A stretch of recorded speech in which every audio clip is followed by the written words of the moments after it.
uw beste Ja, allereerst, het is de allereerste keer. Dank u wel. Die zwans voel je hier dus weer. Ja, dank u wel. Tegen hem. We gaan een doom.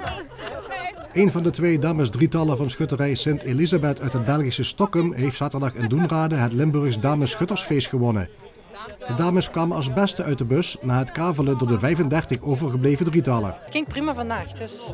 En ik had al gezegd, het begint ook aan geen vanmorgen. Hè, van, we gaan op terug en donder, dus we hebben het gedaan. Dus wat moeten we nog? Zaterdagmorgen om 11 uur werd er in Doenrade gestart met het vervolg van de schietwedstrijd die vorige week begon. De festiviteiten rond het LDS zijn volgens de organisatie prima verlopen. Het was heel erg druk, heel veel bezoekers geweest, mooie feestavonden, heel erg druk bezocht. Het weer heeft ook heel erg mooi meegespeeld. En ja, het is ook prachtig met 35 verenigingen en 80 drietallen. Dus mooier kon ook niet die dag. De dames van Sint Bastianus uit Schinnen deden het ook niet slecht.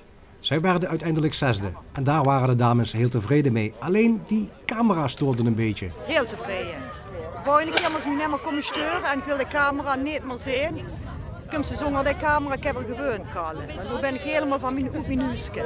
Nou ja, dat bleek achteraf van mee te vallen.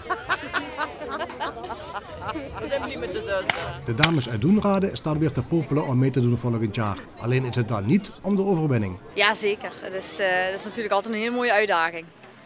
En ook om natuurlijk, ja, winnen kunnen we volgend jaar niet. Het is, maar wel tegen de andere winnaars van de laatste 2 jaar.